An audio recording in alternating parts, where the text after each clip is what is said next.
start over and do it again instead of finding that juice that God gave us, that unique expression of ourselves that will touch other people and make us feel like this life has a greater meaning than just the day-to-day stuff. And so we want to deliver on that in the next 7 days. That's a big promise. But it can happen, and the reason I believe it can happen is not only because I know my stuff, but you know yours. If you're listening to me right now, you're one of the few who do. You're not one of those people who settle. Everybody talks a great game, don't they? Oh, yeah, I'd like to transform my life. Sure, I'd like to be physically fit and energetic. I'd like to have more time with my kids, of course. Yes, I want to find that ideal person, or I want to put the juice back in my relationship. You know, of course I'd like to do well financially. I'd like to be financially free. Maybe I'll hit the lottery. Most people got great goals, great wishes is what they really have, but they have no plan. You know, hope will not get us what we want. If that's all it took, we'd all be rich, we'd all be thin, we'd all have the greatest relationships, and our kids would all be perfect. You know, we all feel this incredible connection with God every moment, but few people do. And it's the few that actually make it their focus and they take action upon it. So the fact that you're not just one of those people talking, but you took action, that's pretty unique. You're like me. I was willing to buy all these lousy tapes. I didn't even have the money, and I'd go out and get those things because something inside of me was not willing to settle for less than I could be. Something inside of me knew there was more, and I didn't want to live in despair anymore, and I didn't want to be embarrassed about my body, and I didn't want to feel like my life didn't have a real purpose.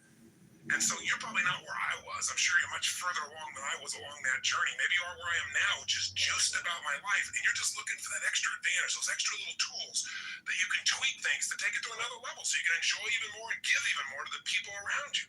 But I can tell you this. I know you can succeed at this because you made it through your pessimism, skepticism, stuff that really kills our faith. You know, people tell me all the time, oh, I'm skeptical about this kind of stuff. You know, I'm pessimistic. I say, no, you're gutless. You're scared. Tell the truth. You're afraid to get your hopes up. I got it. I've been there too. You're afraid to get excited about something and then have it not work. So often that happens. But certain things work. There are laws of life. If you live them, you'll get results. If you sow, you'll reap. And the reason they work is because they've been modeled from people that have already made it happen. I've spent a quarter of a century with some of the most challenged people in the world helping turn things around, and also some of the greatest leaders of the heart, people like Mother Teresa, God rest her soul, or a lady I got to know very well, Princess Diana. And I'm not telling you this to drop names. I'm telling you because I want you to realize I've had the privilege of connecting with people that uniquely inspired millions. I've also been around leaders of the head, brilliant brains in science and finance. I've coached now for more than 7 years on the top financial traders in the world. I've literally had communication with him every day, 5 days a week for 7 years. And I watched him make $500 million in a day and helped him to coach him through changes along the way. Not just a pump up and motivation and positive thinking. If that's what you want from this, that's not what these 7 days are about, but strategy. Step-by-step things you do to be able to deal with real-life challenges and turn them around now. Step-by-step things you do to make sure you can enjoy the process while you're dealing with those inevitable challenges that we all have in our lives. So I know it'll work for you because you didn't just see the stuff, you got over your skepticism, you said, I'm willing to take a chance, and more importantly, now you're actually listening to it. You took the step of listening. That's a big step, frankly. You know, every journey, and this is a journey, I promise you, a great journey you've begun. But every journey begins with that first step. You know, the old adage they say, it's overused, but it's true. And the first step is listening. So if you got faith and you got the ability to take action, you have the ability to change anything in your life. And I don't know where you are right now. I don't know if you're in the most challenged time of your life or if you're in the victory period. But wherever you are, it can change with two things: consistent focus and consistent action. And I can promise you, I don't care how big the challenge is, you can turn it around. You know, at this stage of my life, I'm the guy that gets the call when the fire starts. You know, when all of a sudden the golfer had a 6-stroke advantage and he ended up losing by 4 strokes on national television. I mean, you don't want to get back up and go through that again. Or I get the call when the president is under fire and there's an impeachment hearing and somebody wants some strategy or conversation, or a couple is in a position where they're trying to figure out what to do because their son or daughter is suicidal. Or on the positive side, you know, rock and roll group says, you know what, we're feeling burned out, we're succeeding, we're doing our best, but we're not enjoying it. You know, you got the tools here to help us be fulfilled. Step up and deliver, and it's a blast. Or I get people stop me every day to tell me these great stories about they changed their body or their relationships or their finances, or they started a company. Or sometimes I get the call just to celebrate. I just received a call a few days ago from a man who called me up and said, listen, I've been using your stuff for years. I've gone to all your seminars, listened to all your tapes. I was struggling like crazy. And in 7 years, I built this company. I just sold it for $120 jet and celebrate with me. That's a nice call, right? But I've had so many experiences in so many different countries with so many different kinds of people. I mean, I've dealt with the kids in the South Bronx addicted to cocaine, and I've dealt with the top CEOs in Hollywood addicted to cocaine. I mean, people's challenges are the same no matter where you go in the world, whether it's Southeast London, Tasmania, or California. You're going to see that human beings are the same. We have different beliefs, we have different rituals, but we have some of the same challenges, and the solutions that work for human beings are the same worldwide. Now, initially, I took all the things I've learned from all the people I worked with, and obviously, while I was quote unquote supposedly teaching them, I was learning from them. I was applying it to myself. And I made huge changes in my body and my emotions, my relationships, and my finances. But you know what? Whenever you make a change, you make things better, you feel great for a while, and then pretty soon there's another gap. There's a gap between where you are and where you want to be if you're healthy. Only people that are lying say, oh yeah, everything's perfect. How long does it stay like that? Because we always raise our standards. Because one of the needs we have as human beings is to grow. If you don't grow, you die. It's not about your body. It's not about the money. It's not about the weight. It's about discovering what you're really capable of and experiencing that feeling of aliveness. And you can't have that unless you realize there's a gap. So if things are going really great in your business, usually, your kids are not getting enough attention. And you feel bad about it, but what are you doing? You got to handle it, right? Or if things are great with your kids, you're not taking any time for your own body. Or you're taking time for your body and you don't have time with your spouse. It's the nature of a human being that whatever we focus on, we'll tend to get more of. If you focus on problems, you'll get more of them. If you focus on how to make something better, it'll get better if you really act on that focus. But we don't usually have a systematic way of looking at each of the areas of life that are most important. And in fact, most of us focus on things that aren't important. We make them too important. I really believe that people in life are usually stressed simply because they're focusing on things and giving enormous energy to things that don't really matter that much. We focus on, they get all upset. Have you ever done that? I sure have myself. So upset about something, all the emotion. And you know what? 6 months from now, you don't even remember it. Maybe even 6 days from now, sometimes an hour from now.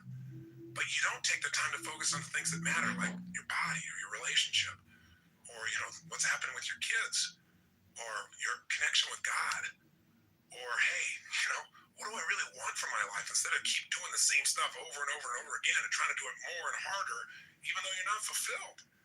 See, most people are afraid to look at what's missing. But you know what? The moment you can figure out what's missing, it won't be missing anymore because you can get a system, you can start to focus on it, you can start to move towards it, and you can achieve anything you put the focus and action into. Anything anybody else has ever made happen, you have the same resources, you have the same nervous system. Some of us are bigger or stronger, some of us have more background in one thing, greater education. But you know what? Those limits are not the real limits. The limits are the limits of our psychology, our mindset, our beliefs, and the feelings we have about them. If you believe that this is it, this is the best life's going to get, you're right. And if you believe, you know what, I don't care how bad it's been, I don't care how many times I've tried this doesn't work, this is going to do it, and I'm going to take action every day until I find a way, you will. And all you have to do is look around life and see the examples of that everywhere. It's not people's background that makes them successful. It's their psychology. It's their mindset. It's do they have a way of consistently focusing on something, obsessing about something that's so important to them, and are they willing to do whatever it takes to make it happen versus talk about it? See, everybody's got a story about why they can't have what they want. And I'm here to tell you the only thing that stops us, and I'm not telling you, I've done this so many times, so I'm not pointing the finger, trust me. But the only thing that ever stops us from getting what we really want is the story we have about why we can't have it. And we all come up with those stories. So part of what we want to do in the next week is get rid of the stories, come up with the plans that are proven because they're based on people that have already succeeded at the highest levels, and then let you tweak it to your own style. You don't have to be crazy and insane like me. I know at times I want to talk too fast and I might be a little obnoxious. I don't mean to be. I really want to serve. But I got to do anything I can to get through to you because I really know what's possible. If you're at the top, you're not there. There's another level. And you're not going to be happy until you find it. Maybe it's a level of joy. You're at the top of the money, or you're at the top of your career, or you're the chairman of the company, but there's some new adventure awaiting you. And unless you keep finding it, life doesn't feel like life. It feels like a job. It feels like something you gotta do. And there's nothing worse than feeling like you gotta do versus you get to do. Life is a get to. And we so often convince ourselves it's a got to, and we wonder why we're not so happy. So now you have some emotions that you really want. How do you create them? And you have some emotions you don't want. How do you get rid of them? What if I told you you literally could change how you feel in an instant? Well, you know this is true from your past experience at times, right? There are times, like we said earlier, where you're totally upset and then something got your attention and now you're laughing. You know, people can be literally at a funeral and they're in a terrible place and all of a sudden something cracks them up. I mean, it's pretty rare, but it has happened. People can be in a place where they're in the worst situation and somehow they find all their determination. How to do that specifically is what I want to show you real quickly now. And I'm going to give you a quick overview, but I'll give it to you in three parts.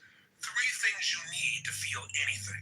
These are the reasons why you feel anything. In other words, if you feel sad or upset or frustrated or depressed, there's only three reasons. And if you change any one of these three, you're going to change how you feel. And if you change all three, you'll change how you feel completely. If you're feeling happy, if you're feeling excited, if you're feeling euphoric, if you're on a roll and you want to know why you feel that way, yeah, maybe great things are happening in your life, but there's a reason why you feel that way in this moment. Sometimes you have great things happening in your life and you still don't feel great. So how do you do that? There's three reasons. Three things have to be in place for you to feel great.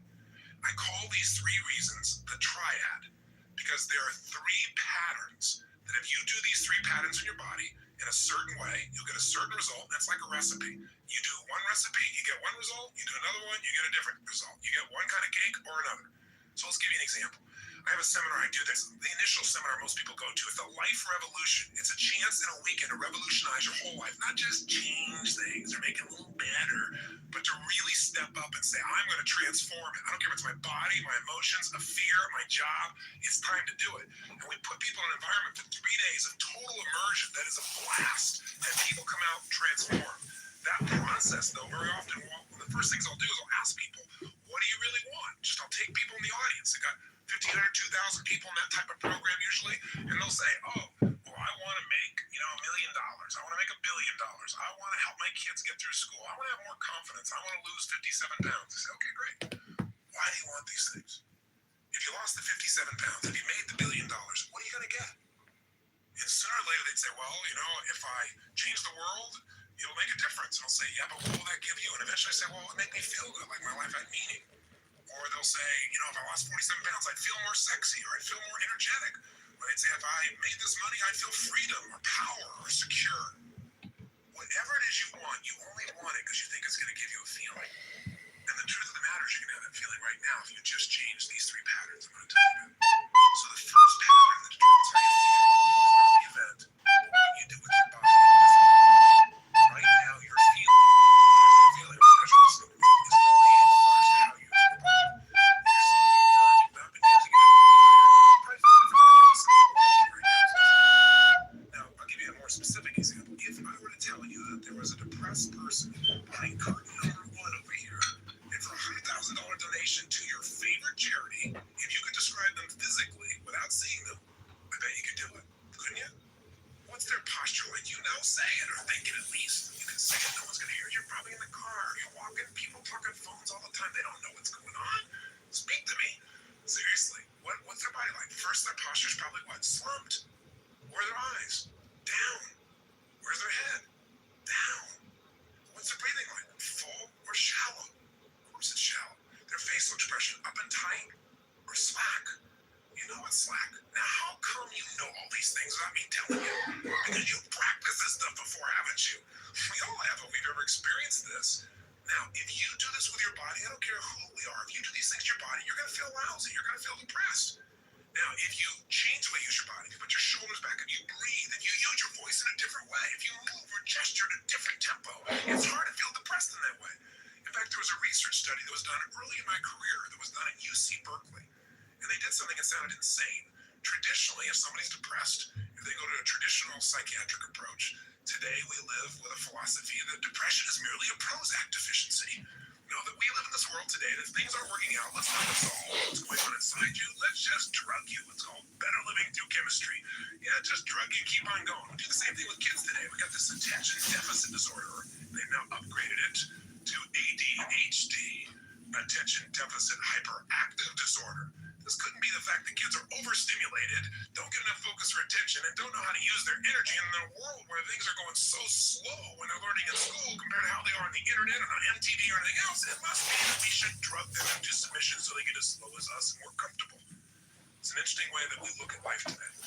The truth of the matter is these kids are using their bodies in ways that aren't acceptable, but they're not being directed. We go for the quick hit. We want the instant solution, even if it isn't a long-term solution that makes us more healthy. You can get a solution, but it may not be sustainable in a healthful way. The bottom line is, in that approach, we usually drug people. So at UC Berkeley, they tried something different. No drugs. Did something you're going to think sounds so stupid. Here's all they did. They came up with a simple approach. They took people that were clinically depressed. This means you achieved high levels of depression. You've got certification now. You are clinically depressed. You are an achiever at the depression level. This means you practice this pattern on a regular basis. And they took them. And by the way, I know I'm sounding obnoxious right now. I'm not trying to make depression sound like these people are terrible, because I felt it in my life a long time ago too, but I don't go there anymore because I know exactly what creates it. And I want to break the pattern of us thinking we're not in control. So please understand where I'm really coming from. But the point is, here's what they did. They had people come for 4 weeks, stand in front of this mirror that has 3 parts to it, and do one silly thing. Grin from ear to ear. And they had to make them smile for no good reason for 20 minutes. Now, when they're doing this, they had to grin so big that they created crow's feet on the side of the eyes. You know that little set of lines you're smiling so big? Now, interesting, they keep their shoulders back while they're doing this and breathe fully. You go, dumb idea. But what happened? Not a single person was able to remain depressed, including a woman who claimed that she was depressed even while she slept, which is one heck of an accomplishment. And you know what's interesting? At the end of these 20 days, many of them had no need for medication anymore, and that's all they changed. Only one part of what we call their triad. Just the physical part. That's how powerful it is. See, if you rise up, if you move up, if you use your body in a totally different way, you're going to feel different. Emotion is created by motion. See, we have 80 muscles in our face. How many of them are you using consciously? Are you doing anything different with your body so you can feel different? Or do you do the same things so you feel the same things? You look at your list you have written down there. That list represents a few patterns that you do in your body on a regular basis, and you don't even think about it. And whenever you do it, you're going to feel it. Some make you feel good when you do that. Some make you feel bad. By the way, when you think about a movement, to breathe, you got to move. To sing, you got to move. To speak. If I start talking like this, I'm moving organs in my body in a different way than if I start speaking more like this. By the way, what if you got this tape set and I said, "Hi, I'm Tony Robbins, and I'm going to share with you now how to have an extraordinary life during the next 7,000 hours of this program." You got to turn this guy off quick. There's got to be some combination of energy there, and that energy comes because I'm not sitting in a chair here. I don't have a script in front of me. I'm looking at this microphone. I'm visualizing your face, and I'm trying to think what I can give you that I know will make a difference based on 25 years of experience. And I'm telling you, the number one thing is change the way you move. Change the way you use your body, and you'll change the way you feel now, instantly. I don't care how bad you felt, if you change it. Now, if you just change it for a second, and you move your hands up for a moment, you make a little minor change, you'll get a minor change in feeling. But if you make a radical change, if you go, yes, I'm doing this now, I'm sick of this, I promise you, you're going to feel different than if you go, I don't know what to do. I know this sounds so stupid, but it works. And you know what? The best study of life is what works, even if it's simple. It's nice to have things simple. Why do we have to make it so hard to feel good? So how are we going to do this? Well, the first way I did this years ago is I created a product called Personal Power. You probably saw it on TV because I obliterated the airways with it. And I was on television every 30 minutes, 24 hours a day for more than 10 years consistently, somewhere in North America, the United States or Canada. That's an actual statistic. And so 35 million of my tapes and CDs went out there, and people use them to change their lives. And the greatest gift of my life today is every day of my life. Exaggeration. She got to do. Come up to me. And some days it's a dozen or more. Some days it's 2 or 3. But I don't miss a day if I'm in the public and people tell me about how this work has changed their life. Team District in Rockford, Peoria, Bloomington, Packin, Belvedere, Loves Park, McKinsey. Also running for Chicago Mayor, go to chicagomayorvote.com or johnkitover.chicago.com. This is a meditation of love and intelligence for you. Created spirits would lose themselves in the infinite, and from lack of the power to concentrate themselves somewhere, they would be dead, impotent everywhere, lost as they would be in the immensity of God. All created spirits have their bodies, some subtler, some grosser, according to the surroundings in which they are called to live. It's not necessarily The soul of a dead man would then... Goyim is bad, because there are 2 types of people out there. There's the Jew and the person who wants to be Jew. The Goyim are the ones that want to be Jew. Oh, okay. So the Goy are Gentile, non-Jew, sometimes in a pejorative sense. Well, I'm not a Jew, so I don't qualify. I'm confused. Maybe you could help me out there, because since you're a rabbi.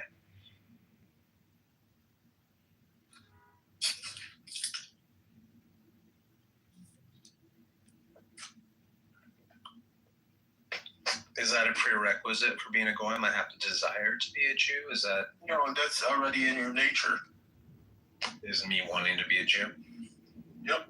Oh, okay, so it was just repetitive for you to say that. Okay. And go to JohnForCongress.com, better quality or ChicagoMayorElection.com, or ChicagoMayoral.com right now. If you like this video, share, subscribe. better quality Liberty, which is the life of the soul, So it's kind of like a fraternity. of nature. Like I want to join a fraternity. Arlington. God standeth. Okay, what do you want? I'm going to say it like that. Would that be kind of accurate, though, even though you wouldn't say that? That'd be kind of very vague. Oh, well, I feel like that's kind of what you just did. I'm just curious as how it differs from being in a fraternity. The thing is, you're trying to comprehend the scope of the magnitude. But the thing is, how can you visualize a color you have never seen? There's a good friend kind of reminding you of what you already know, because learning is remembering.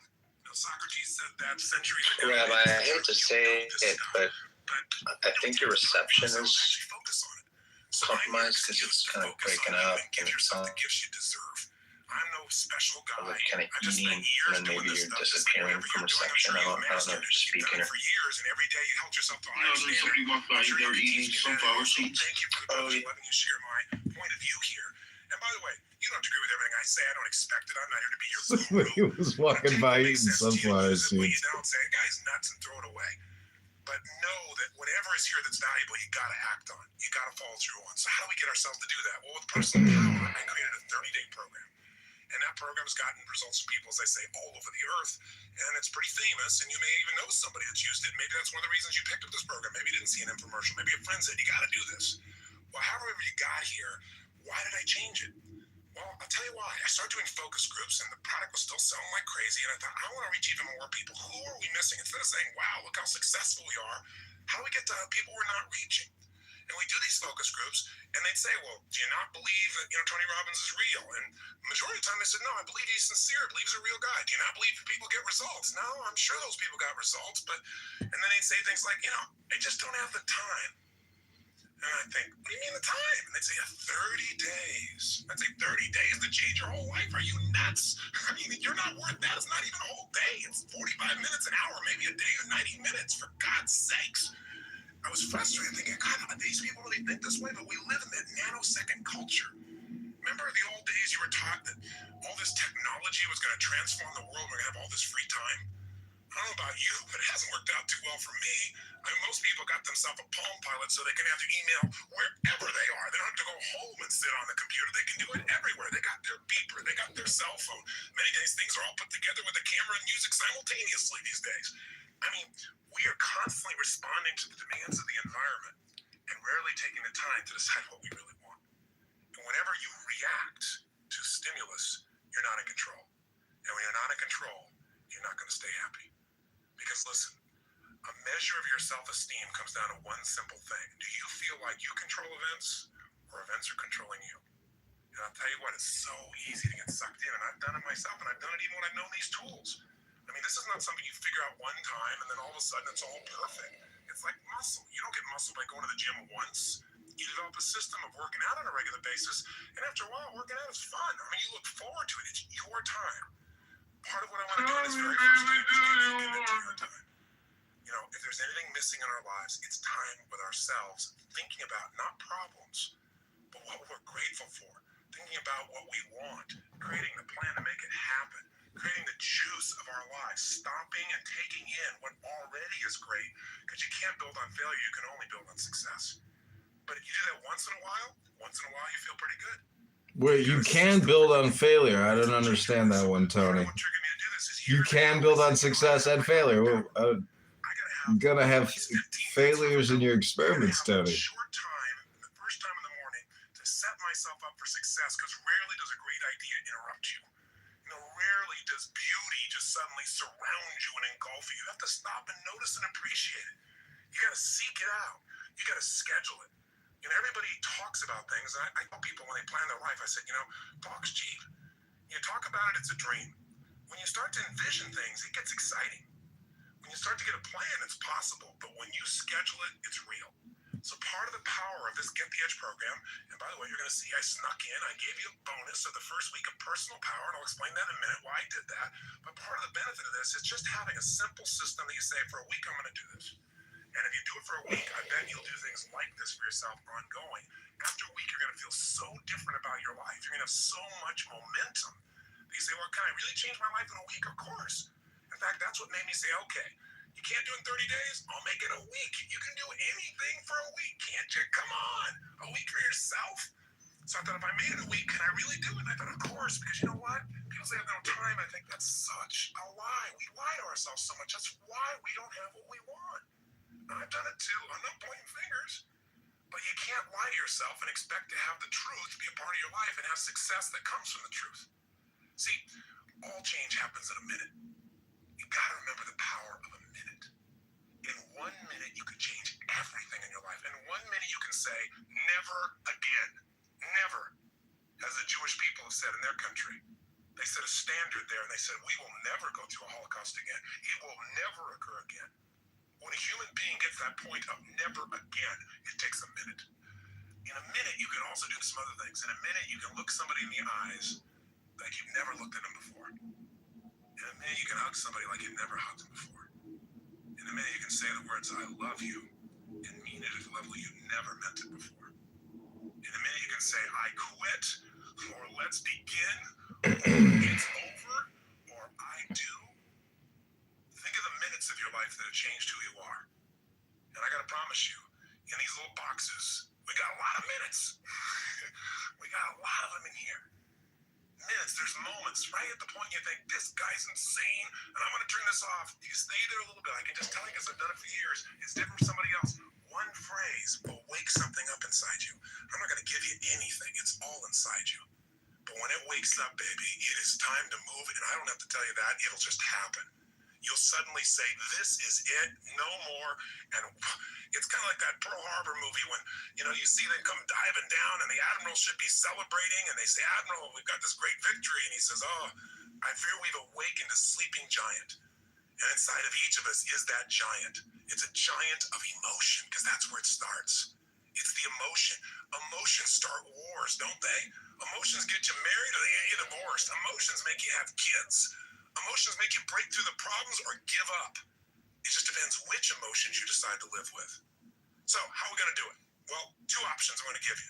I created personal power, and so I decided, even though I said 7 days, to do two things. One is I went in the studio, and I wanted to take things and give you the best of what I've learned today. Because when I made personal power, frankly, you know, I was 28 years old.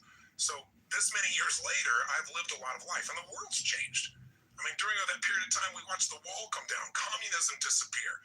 You know, we've seen transformations in music and movies and the way we experience our lives. We've got the internet. People relate in a totally different way. Well, by the time you listen to this, they're probably cloning people, for God's sakes. And people say, that'd be great time management. I'd have some extra people to get the work done. No.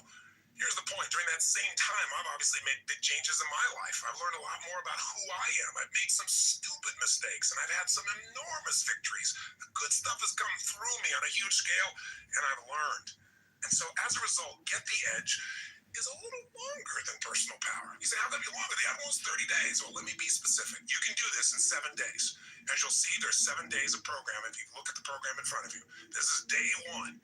But what I did do is I made some workshops in here. Instead of just giving you some ideas and hopefully inspiring you and giving you a couple strategies and say, go do it, I actually stopped in the middle of a couple of these and said, let's walk through it together and do it while I'm here with you, as if I was coaching you one-on-one, as if I was physically there with you, like a trainer.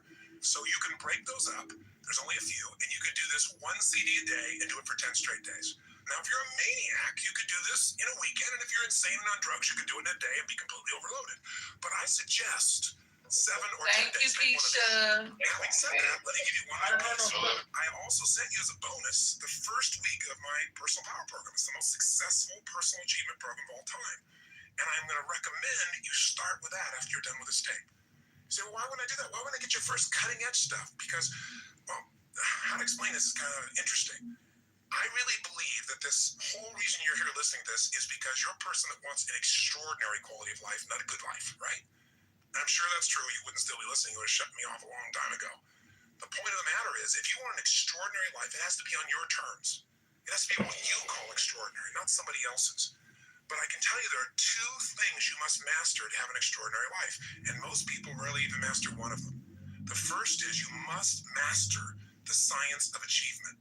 And achievement is a science. How to go from where you are to where you want to be is a plan. It's a strategy. It's specific. If you want to do well financially and you're starting with nothing or you're starting with something, there are specific things you can do that if anybody does them, you will be financially independent in 8, 10, 12, 14, 15 years, certainly in a shorter period of time than you ever dreamed of, and it doesn't require gigantic risks. If you want to be physically fit, if you want to achieve a certain level of fitness, of health, of energy, if you want your body to look a certain way, that is a science. There are very specific things you do, and you'll have them. You want energy?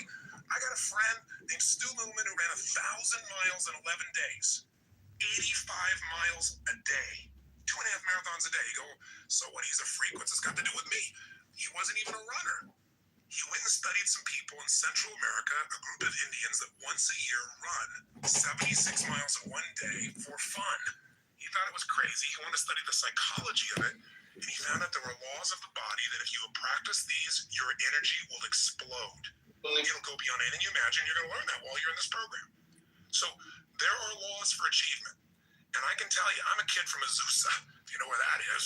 California is not a big giant place. No knock to the city. It's just not a big giant place. I don't have like some great role model that walked me through all this stuff. I didn't have any money or background or unique education. What I had was one thing. Just an enormous love of people, an enormous desire to serve, and an unwillingness to settle, and a massive amount of action. I don't know how you chunk those 4 things, but those are the things that push me. And I just knew that there were answers out there, and I was willing to get them from everywhere. And I didn't want to hear the standard answer in the standard education. That's why I went to tapes and books and seminars. I just looked for anybody who was on the edge. Like, go find Stu. If you want to figure out how to have energy, that's what I did. Who's the most energetic man on earth? That's how I found him. I asked that question. I went and met him. I started interviewing. I figured out what he did, how he did it. I did the same thing, and my energy turned into this nonstop talking that's probably bugging you now. So let me slow down for a moment. The truth is, if you want to achieve, there are laws, and I don't care any area. I get from Azusa.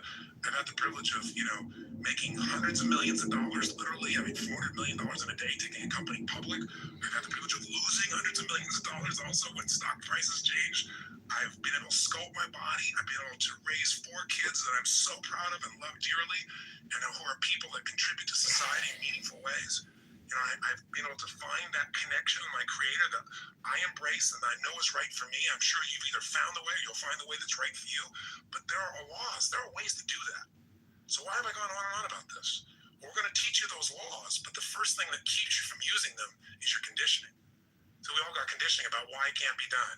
Or we got some bad habits, and those have to be changed. And they're conditioned, they're a part of you. They've been going on for years. And so personal power in that first week teaches you why you do what you do and how to change those things.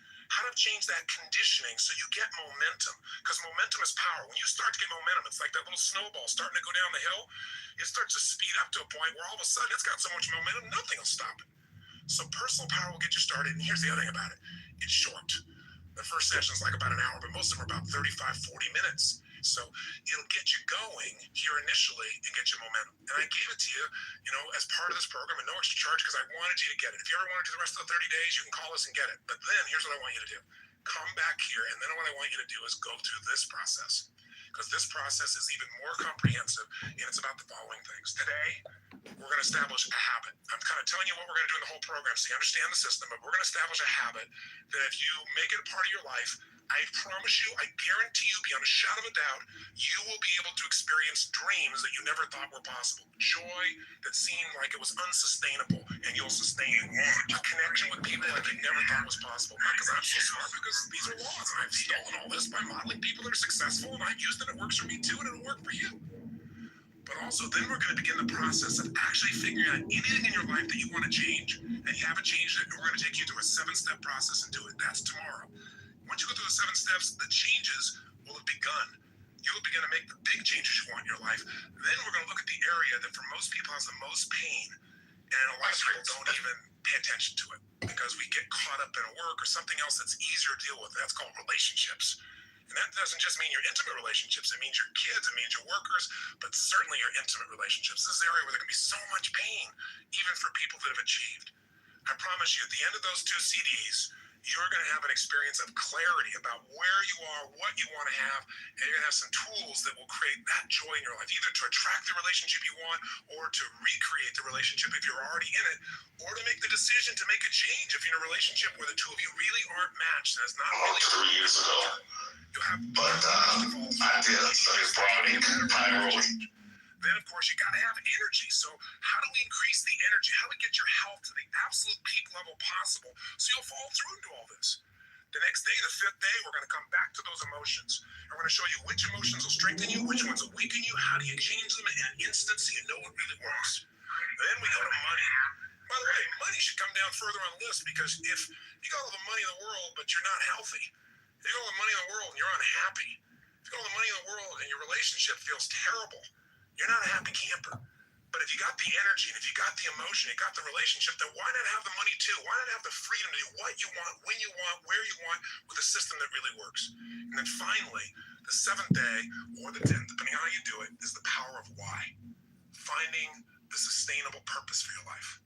I mean, there are going to be ups, there's going to be downs, there are going to be problems. Those things don't go away. You just get better quality problems, that's all. I mean, a lot of people in life think they're going to be happy someday. They're going to have this extraordinary life when they have no problems. Well, if you had no problems, you'd probably be dead. Problems are a sign of life. What you want to do is use them to make yourself more.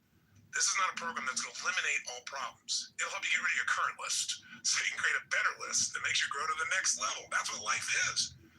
So if problems don't go away, you better have a deeper purpose for your life. Something that gives you juice. And if you're in a place that you feel like there's no meaning in your life, you may want to jump to that last tape if you want to and listen to it. I'm fine with that. But you got to listen to that tape, if nothing else, the power of purpose. So how do you do it? Do the first week, personal power. Then what you do, you're going to do this week.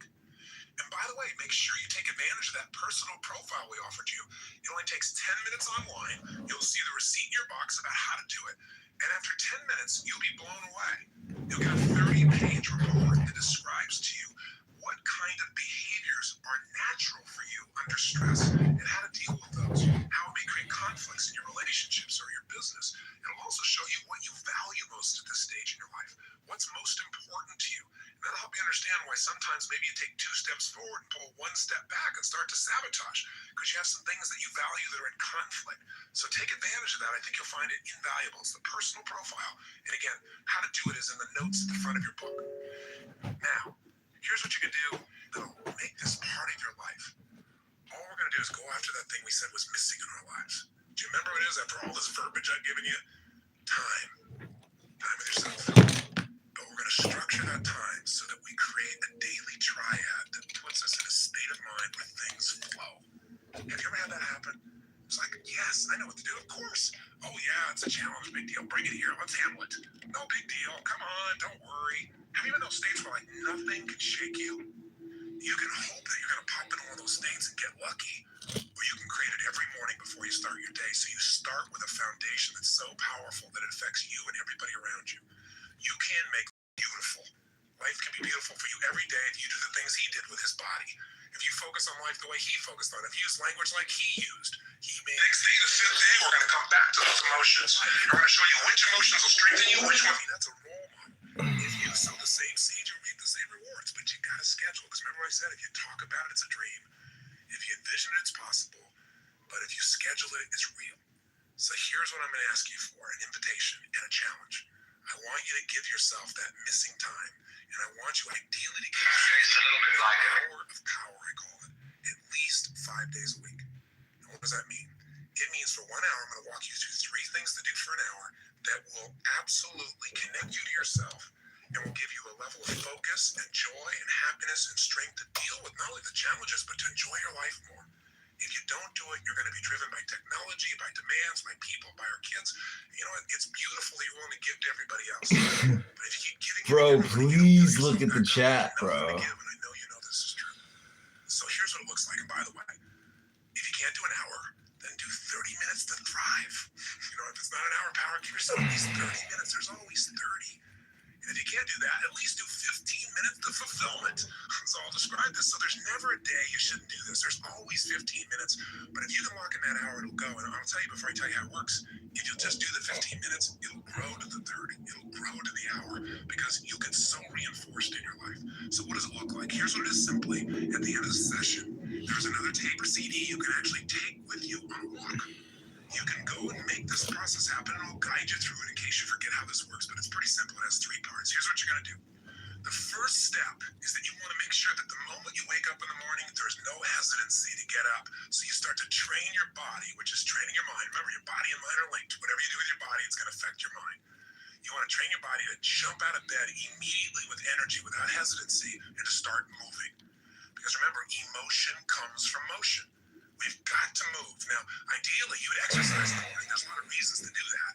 Because of all the times, and by the way, I'm a night person, so I understand if you're morning, right? Jumping out of bed in the morning, I turn on around midnight or 1 in the morning, and sometimes I don't go to bed to 4 or 5. So what I'm talking about, you can adapt, but just hear me out. The ideal time to work out is in the morning, because if you exercise in the morning, you turn on your metabolism, and you have it for the whole day. If you don't exercise, you get no metabolism, and you just keep gaining fat, and your body loses its strength, and you lose muscle every single year, especially as you age. But if you can train yourself to do that in the morning as the first thing, even if you have to get up earlier, go to bed slightly earlier, or just take 1 hour less sleep, or 30 minutes less sleep, or 15-minute less sleep, if you can do that in the morning, you turn on the metabolism, but you also turn on your emotions. Movement and breath are the first phase. So what you're going to do is have your shoes beside your bed, and if you've got somebody to do this with, it's even better. I mean, if you've got your lover, and the first thing you do is get up in the morning and you can spend time walking with them, that's great. But you get up and you physically move. You go for a walk. Anywhere. You get outside. You get out of the house. You move immediately. Now, walking doesn't sound very dynamic, and you may want to run, but you walk first to start warming up your body, warming up your metabolism. And as you're walking, there's a pattern of breathing that when you do it, it will stimulate your body to cleanse itself, and it'll start to move everything you need. And the ratio of breath is you're inhaling 4 breaths in a row, so it's, and then you're exhaling 4 in a row. As you're doing this, you're actually going to be tapping fingers. You'll be doing this same pattern again and again.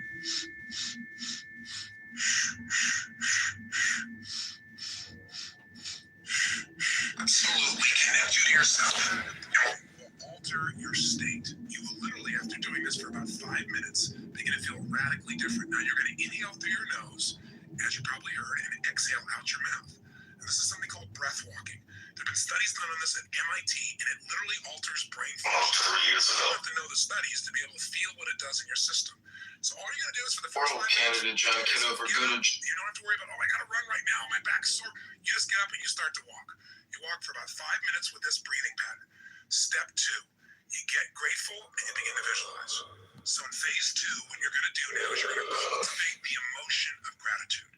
What you're going to do very simply is, remember I said fear disappears when you're grateful. The minute you're grateful, you're rich. When you have everything in your life to be grateful for, you don't have emotions poor. So this has to be a daily emotion. It's like the antidote to all the stress, the antidote to all the frustration. But you got to cultivate it, because if you go into a state of depression on a regular basis, pretty soon your body goes there automatically because it's conditioned, it's trained. It's like what we call anchoring it.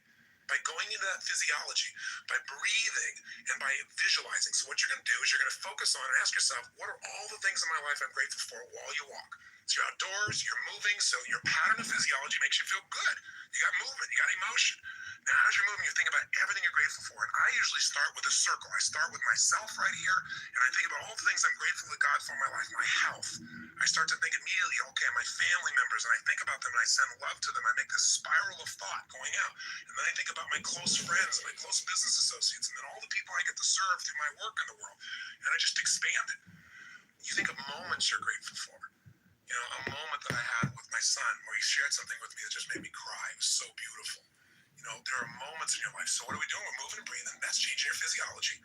We're being grateful. That's a focus. And so now you change your focus. And now what you focus on is everything that you really want in your life. But you focus on it from the state as if it's already been achieved. I honestly start just giving thanks for it as if it's done. I am so grateful that business deal has come together the way it has. So what I do is I begin to see it as if it's already done. Because remember, your brain can't tell the difference between something you vividly imagine and something you actually experience.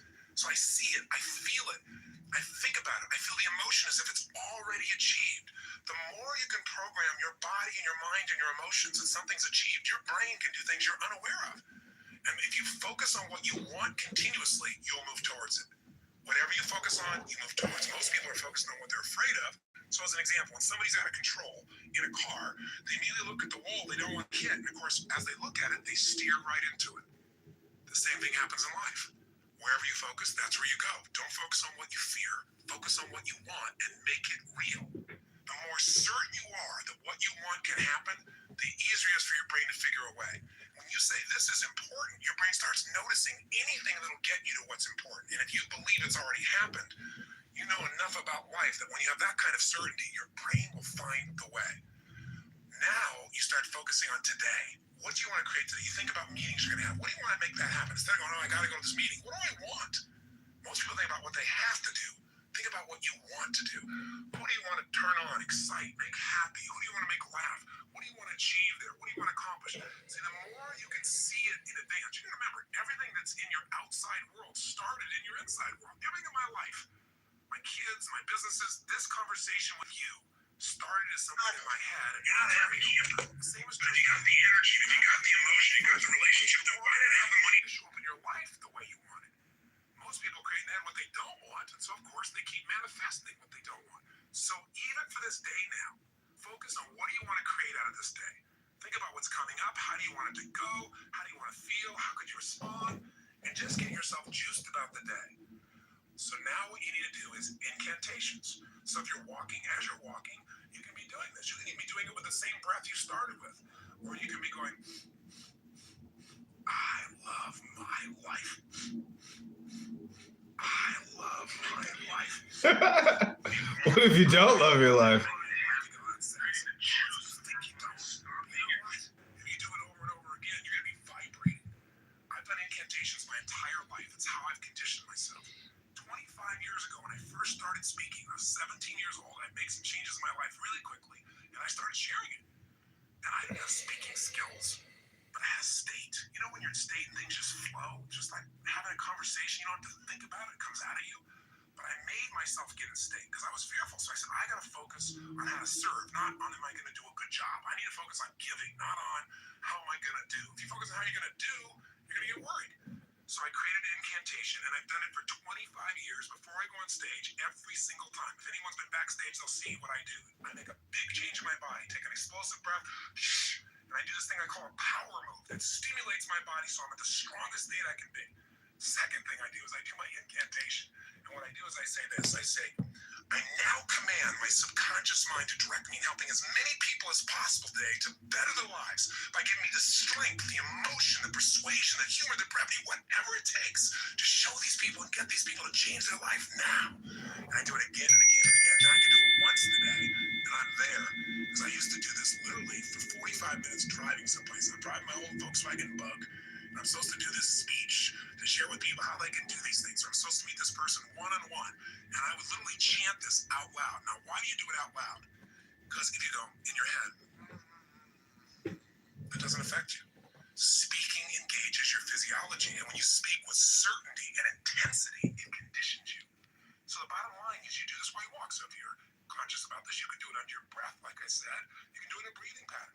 You can do something simplistic, like, every day and every way I'm getting stronger and stronger. As you're jogging, as you're walking, every day and every way I'm getting stronger and stronger. It's an old phrase from an old book from years ago.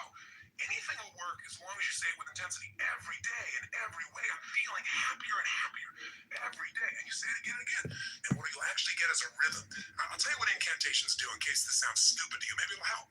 Have you ever made the fatal mistake of going to Disneyland and getting on a ride called It's a Small World After All?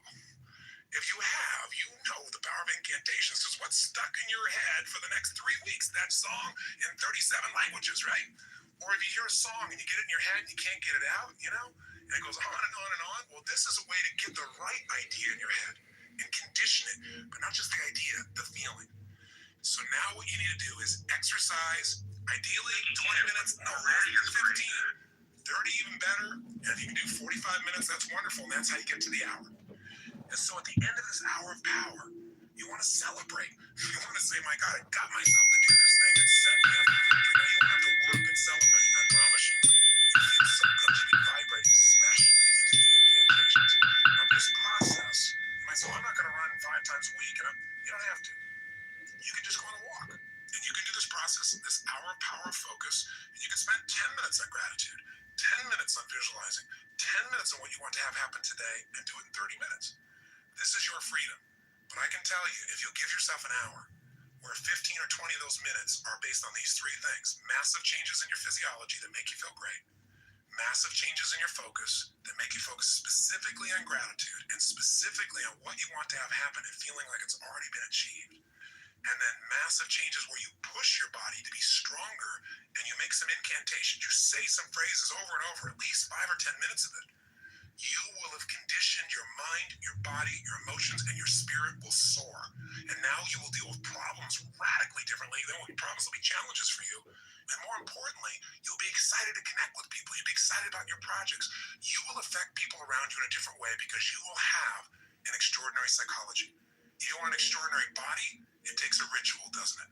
A ritual of diet or a ritual of exercise. If you want an extraordinary emotion and spirit, it takes rituals. One of those that you might want to add to this hour of power is prayer. If you believe in prayer, this is it. This is a form of it. Maybe the greatest prayer is not asking for things, but saying, thank you. Thank you, Lord. Getting in that place on a daily basis for no less than 15 minutes to fulfillment, and ideally the hour of power, will change your life more than anything else. If you listen to any other tape and you just did this, I can promise you, if you did it for 6 months, your life will never be the same. Because all the research shows that if you even exercise for 6 months, you'll exercise for the rest of your life because it becomes physically addictive to you. If you get away from it, you'll feel pulled to do it. All you got to do right now is give it a week or 10 days. Do this with me for 10 days, and I promise you, you're going to get some momentum. If you want to guarantee success, do it for 30. That's why I did personal power for 30 days, and that's why I gave you 7 days of personal power on top of the 7 days of Get the Edge. This tape is much longer than any other, and other than a workshop, because I really wanted to hopefully engage you. I don't know if I'll ever see you again. I don't know if you'll listen to another CD, but my goal was to do everything I could to get you to give yourself what you deserve, and to tell you the 3 things that you got to take control of, and to remind you of the fundamentals that your life is nothing but your emotions. If you get the right emotions, you'll work out. If you're determined, you'll work out. If you're determined, you can go on a diet, but most people are trying to go on a diet and they're not determined. You can change a state that fast, but you gotta get the habit. Are you sold? I hope so, because the sale is for you, it's not for me. It's for you to create what you want long term. If you will do this, and you'll even do it 4 days a week, if you'll just get a habit that you'll commit to and not break, your pride will soar. Because when you just discipline yourself a tiny bit, by the way, this doesn't feel like discipline, it feels like joy when you do it. But if you discipline yourself just a little bit, you get a positive habit you consciously created, it spills over into all the areas of your life. And if you stay with me on this over these next 7 days, we're going to address each of those areas with the best tools I know of. So thank you for listening. And what I want you to do is tomorrow, or if you're crazy like me, you'll just grab the next tape or CD and go for a walk. Tomorrow, I want you to go do this first thing in the morning. I want you to start out your day by doing this hour of power, or this 30 minutes to thrive, or these 15 minutes of fulfillment. Just do it. And by the way, if this sounds complex and I've overloaded you because it's been a long session, don't worry. I'll walk you through it fresh as we do it, but make sure you get started. The hardest part is the first step. The hardest part to get is momentum. The hardest part is get to the gym. So just do it, as they say in the Nike ads, and you'll get what you really want. So my friend, I plead with you, give yourself this gift each day. I mean, this is really one of the most important decisions of your life. And I hope my crazy, outrageous approach pushed you in the right direction and didn't push you away. I hope somehow I found my way into your heart or your intellect or whatever part of you we've got to reach to push the button that launches your life to the next level, to the level it deserves to be. So this is the beginning of a brand new journey. And I'm really grateful that you've allowed me to be your coach in this first part of the process. I think we can make immense progress. So let's start taking real action. Let's not just talk a good game, you and I. Let's do it. Just get your butt out there, because once you get out there, you'll get out there again and again. You'll get that momentum. It'll take over, and the best of you will start showing up every day. And when the best of you shows up every day, you're going to start appreciating yourself, and so will everybody else. So today, look around you. Keep Thanks, your eyes Tony. open for magic moments. They're all around, and be sure, if nothing else today, live with passion. Today and every day. I'll look forward to seeing you tomorrow. Live your life with passion every single day. And that's why we've got to vote out Mayor Brandon Johnson and Darren LaHood. Brandon from Chicago and Darren from Congress. So, I told you up front that what we're going to do is get you to create an extraordinary life, and I said you needed 2 skills. I never finished it. The first skill was the science of achievement. Step by step, here's how you do it. You can achieve anything.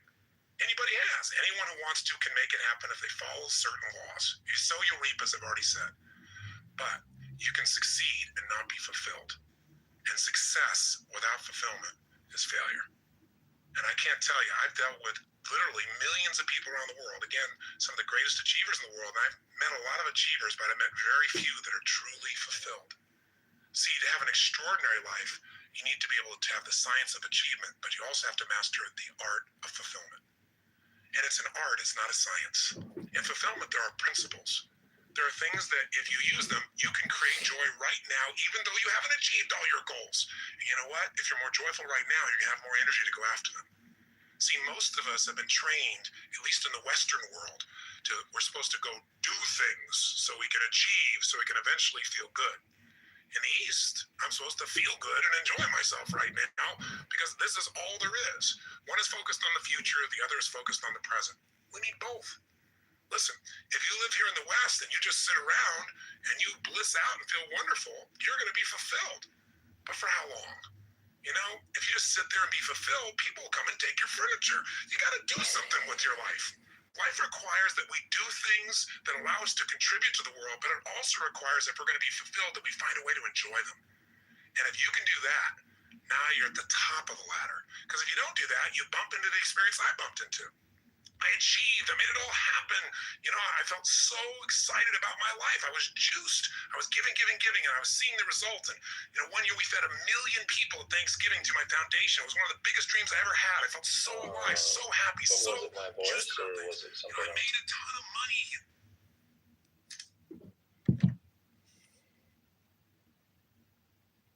Going to be able to say, because there's something atheists look for. You're going to have to go to a library of atheists. A library? Yes, the library of atheists, which is How do you also spell library? By chance, just so I know how to find one of those. Oh, it's spelled like this. Get a pen and paper, or a colored crayon. We were covering first. Was when I asked G-A-Y. Mark about the crayon. Okay. You Let me. recommended the crayon before I read the Bible.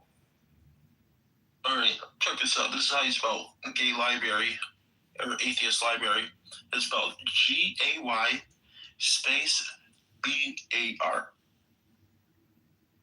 Okay, thank you. That's an interesting word. I'm going to write that down. I appreciate that. Is that your close? Do you want to cover any more of your turmoil before you move yourself down the audience, or is that it?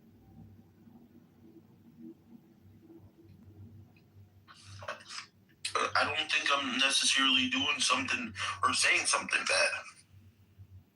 Unless what I'm saying is bad is the observations that are being made by looking at the atheist community. Oh yeah, no, I haven't labeled anything you said as bad. I just want you to feel comfortable in these discussions, because I know this is more of your world.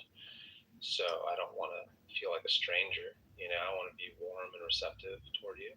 And Well, there's a lot of that in the atheist community, reception. interesting that you've encountered that. that's good. Because it sounds like that's something you seek is receptive. They go to these schools, they get their 4-year degree, 4-year master's, and then they're working reception at the Starbucks.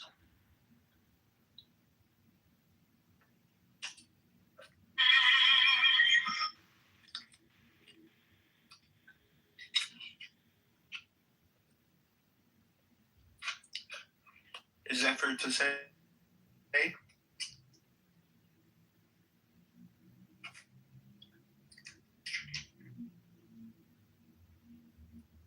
Yo, Christian, start up a room or something. I'm not sure if they're letting people up. Celebrate. Honestly, my God, I got myself to do this thing. It's set. Celebrate, I promise you. Thank you. Thank you for the insight to your people's psychology, I guess. I don't know. What do you want my takeaway to be here? I hope I'm not turning you atheist on. Yeah, I wouldn't be able to speak for that. But for me, no. You don't have to worry. I'm not going to, again, like, I don't want you to feel uncomfortable. You know, I think that you're a nice person, and I respect your sexuality. And again, I can recommend some therapists in the chat that are more available to you.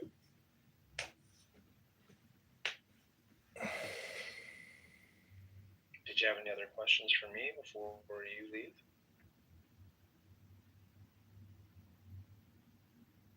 All right, I guess not. All right, well, that was not interesting at all. Anyone else want to try?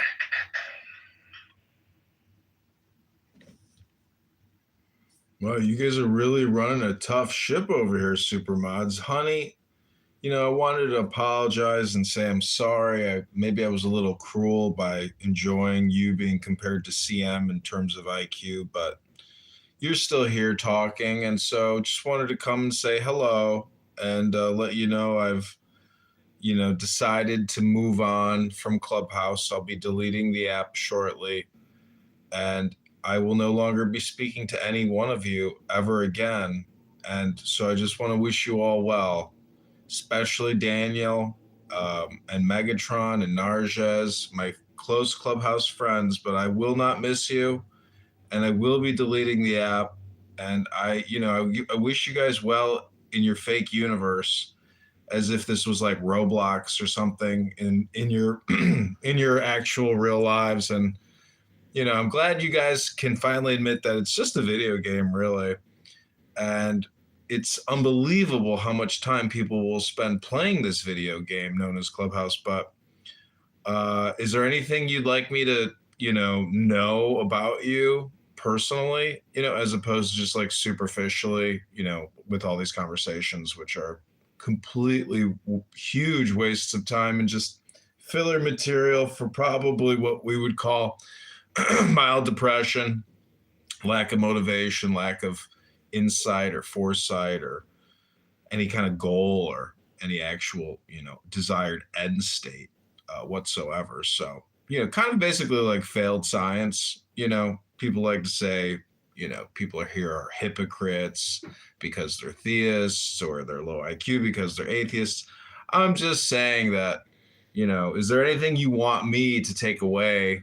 Or do you just, because the wisest thing I ever heard from somebody was a tenant moving out of one of my buildings, and he just looked at me. There was no conflict. He solved the conflict by just saying, be good. Be good. That was all he had to say to me. And I was like, be good. That was it. I was like, wow, that was probably the smartest thing I've ever heard anybody say to me was be good. And I was like, be good. Hey, it cut out for me. I didn't hear what the tenant said. What did he say? He said, be good. Be good. Oh, yeah. Yeah, that's what I was going to say. Be your best. You go do you and keep paddling. You know, keep supping. Get good sun, you know. Vitamin D is important. Be barefoot as much as you can. Yeah, like I'd say, like, if your feet aren't tan by mid-April, Ooh, I like that. you got to improve upon that. Yeah. I like that, bro. That let's tell that to all the spring breaker partiers out there who are just tanning their firm little booty cheeks and their tippy toes. But you know, there is some hidden knowledge which is very ancient, and you could call it magic.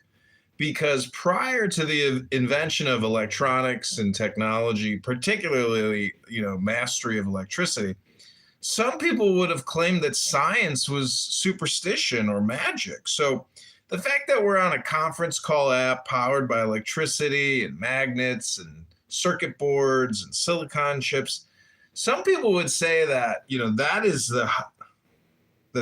the highest form of intelligence, and thus you are superstitious when it comes to this Jehovah God. And why I'm being muted is pathetic, but that's okay. People can mute me all they want, but here I am just telling you that your room and muting me is a total waste of time, but you're going to do it anyways because you're low IQ and you're angry about something. Now, maybe you're not getting your dopamine like from a titty. You're just drinking from a titty and you're not getting the dopamine juice that you want and need. So you're muting me to try to get it. But here you are muting me and I'm unmuting me. Clearly, this has to be a video game. This has to be a video game. There's no other way to explain it to people who have never played the video game known as Clubhouse. And so I kind of resent these Clubhouse town halls where they're telling us that we can now monetize a video game, like as if we're not playing a video game. So you mean to tell me that Clubhouse is now going to pay me to play this video game? Because look how many times I have to hit the buttons and click, click, click. On video games, you have to click a lot. So it proved to me that Clubhouse is not just a video game, and everybody here is in a secret conspiracy not to call it a video game. I am complete. Hello?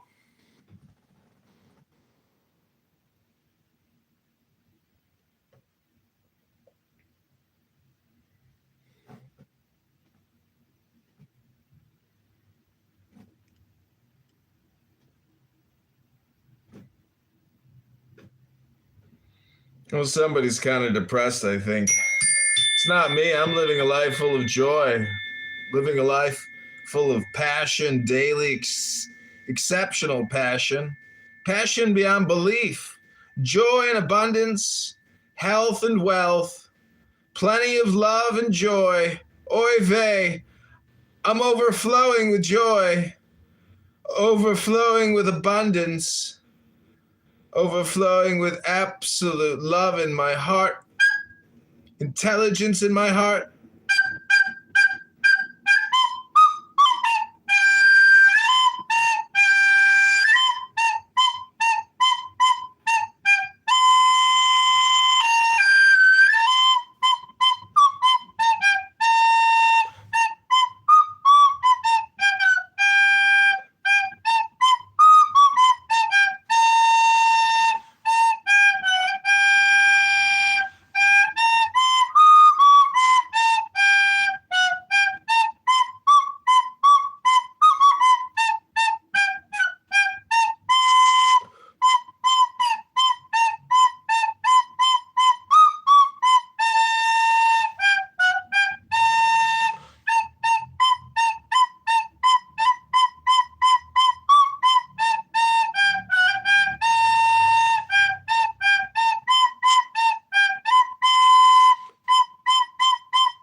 Wow.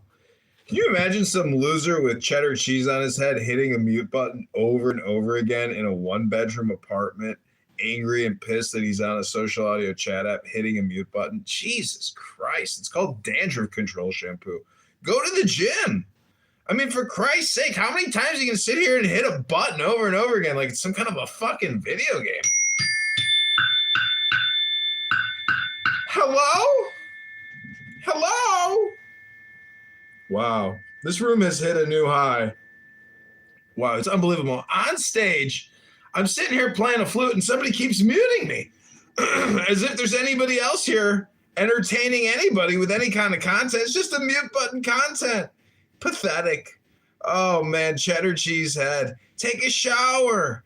Take a shower and use dandruff control shampoo. It's called dandruff control. It's called Head and Shoulders. Head and Shoulders makes my hair feel good. It takes the dandruff out of my scalp. It gives my skin the glistening smell of dandruff. Bye. No more dandruff on my head. Dandruff is not my friend. I got rid of my dandruff. My name is Daniel, and I sometimes play a Catholic with my friend Barth here, who also pretends to be a Catholic. But here we are, talking dirty late night, every night, all night. Barth is on here literally. What's 24 minus 18 is, oh my God, he only sleeps 6 hours a day because he's on here 18 hours a day. He is on here 18 hours a day, 7 days a week, and he's got dandruff, probably like Daniel, because no one could sit here and talk to Muslims all day long without having dandruff, dandruff, dandruff on my head, dandruff, dandruff on my head, dandruff on my head. Hit the mute button. Who keeps muting me? Who keeps muting me? Who keeps muting me? Who keeps muting me? Who keeps muting me? Who keeps muting me? Who keeps muting me? Who keeps muting me? Who keeps muting me? Who keeps muting me? God, so funny.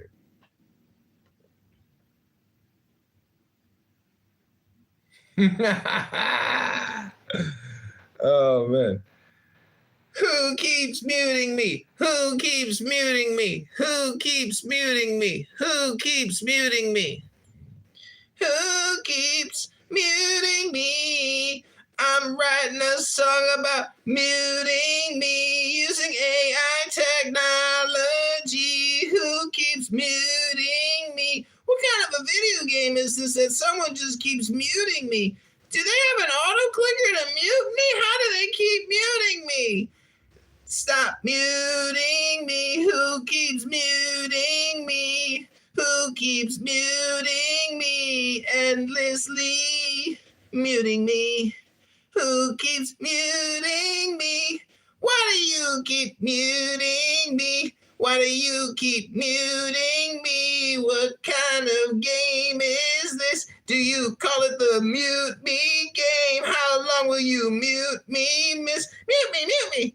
Oh my God, CM is here finally. Mute me, who keeps muting me?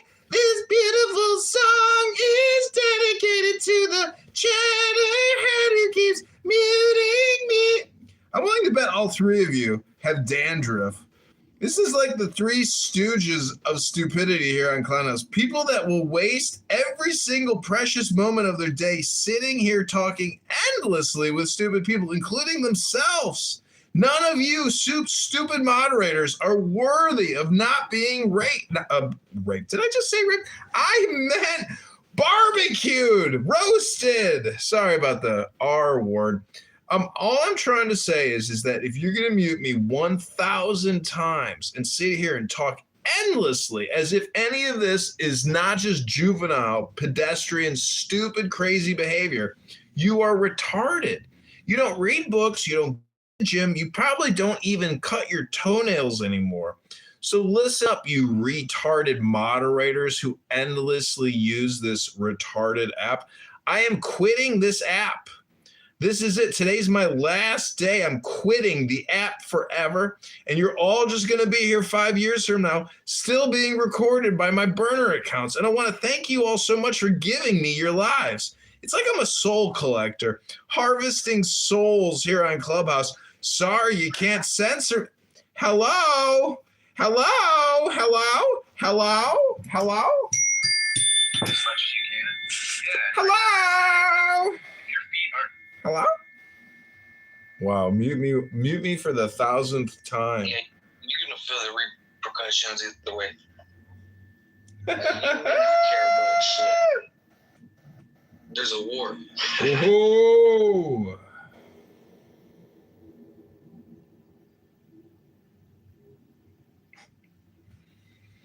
Hello? Oh, we're doing silent meditation day. I get it now. Oh, thank God they finally are embracing silence. It's beautiful, actually. I love a good silence.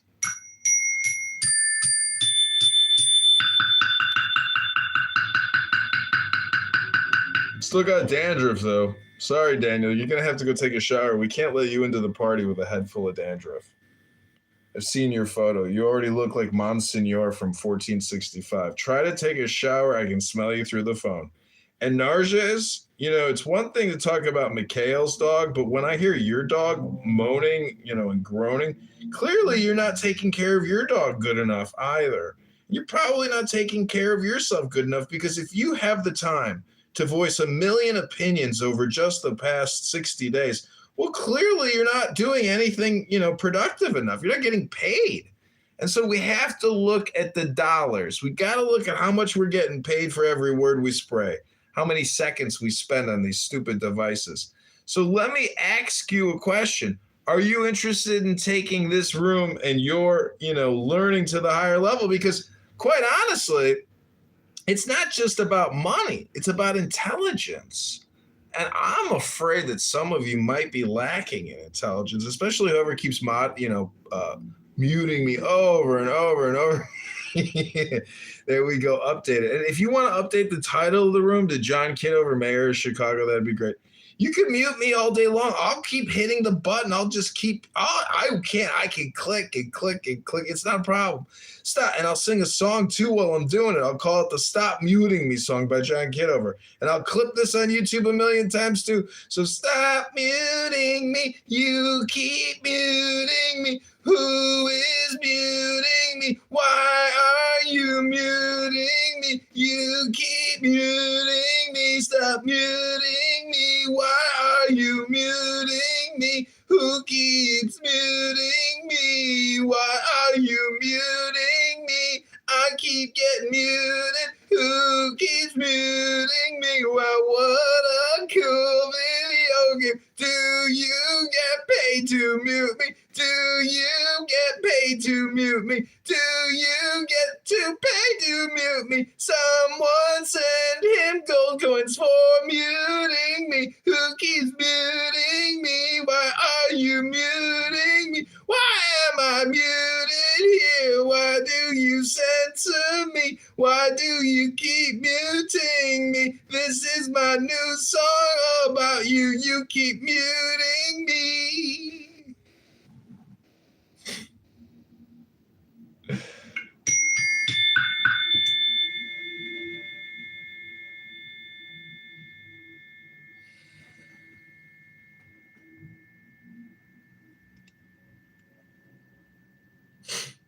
People are watching. What the fuck is this guy doing? All right, well, I want to thank you all very little. I appreciate you very little. And I'm going to go on with my life, as I'm sure you will. And your room, I'm sure, is going to be a big success. You got a whole great room, great full of people doing all kinds of great things every day, talking all day long, every single day. Oh, Megatron's working so hard. No. There's no overtime. There's no overtime. Yeah, go check the closet. Pretty sure the drill's in the closet. The drill's where I left it. There's no overtime. Oh, Narges is a construction agent. Where are the blueprints, Narges? Show me all the blueprints. Show me all the blueprints. Show me all the blueprints. Show me all the blueprints. Show me all the blueprints. Show me all the blueprints. Show me all the blueprints. Show me all the blueprints. Oh, I've exhausted myself with all this unmuting and muting. It's like being in a slot machine casino and just hitting the button, putting in a penny. But I'm not getting paid back for every penny that I click, because usually when I pay the penny, I got to click it. That's how you do it. That's how you make the money in the penny slots. That's how you make a lot of money in the penny slots with the pennies. Yeah, Daniel now. Daniel's like, oh, I buy fake guitars and I sell the Gibson guitars on Etsy. Oh, really, Daniel? Oh, you're selling fake guitars now, huh? Oh, yeah, Daniel. Oh, I got to find me some fake guitars to sell. Fake guitar salesman, hello.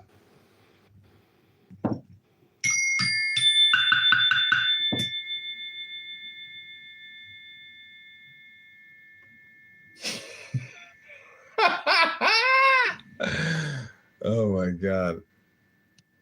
I cannot believe someone is over there that just keeps hitting the mute button. Oh man, what an exhausting room. I gotta hit the mute button just to talk in here a million times. I think we're at like 1,000 Rabono Shell alums already. You think some people would want to be productive these days, but no, I guess productivity and getting a job now is just having to hit the mute button. Hit the mute button, hit the mute button, hit the mute button. Somebody mute him up. Somebody mute that guy up. It's your job to mute that guy. Mute that fucking guy. Put a mute on him. Put a mute on that fucking guy! Mute that fucking guy! Mute that fucking guy! Mute him! Mute him! Mute that fucking guy! Mute him! Mute him! Mute him! Mute that fucking guy! Mute him up! Mute that fucking guy up! Mute that fucking guy! Mute that motherfucker! Mute that fucking guy! Mute that motherfucker! Breathe. Count down. 3, 2, 1. Everything's gonna be fine. Just breathe.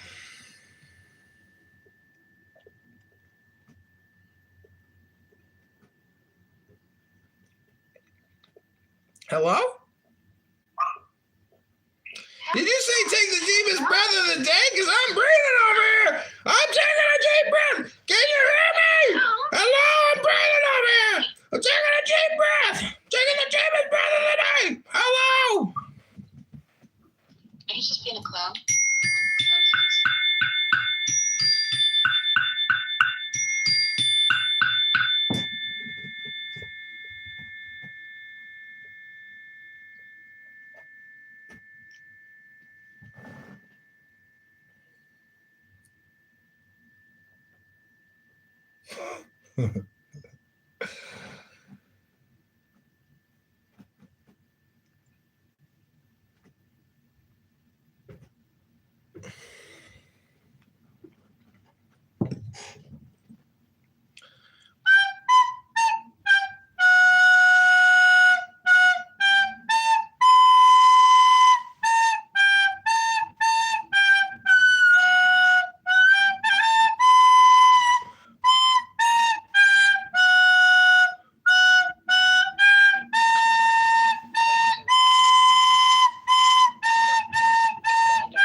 This has to be the longest going mute and unmute battle in Clubhouse history.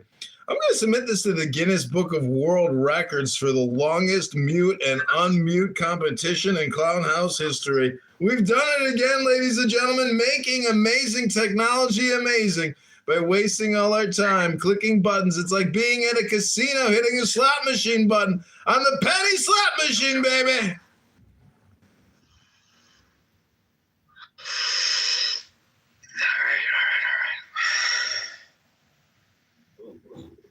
Who's all here?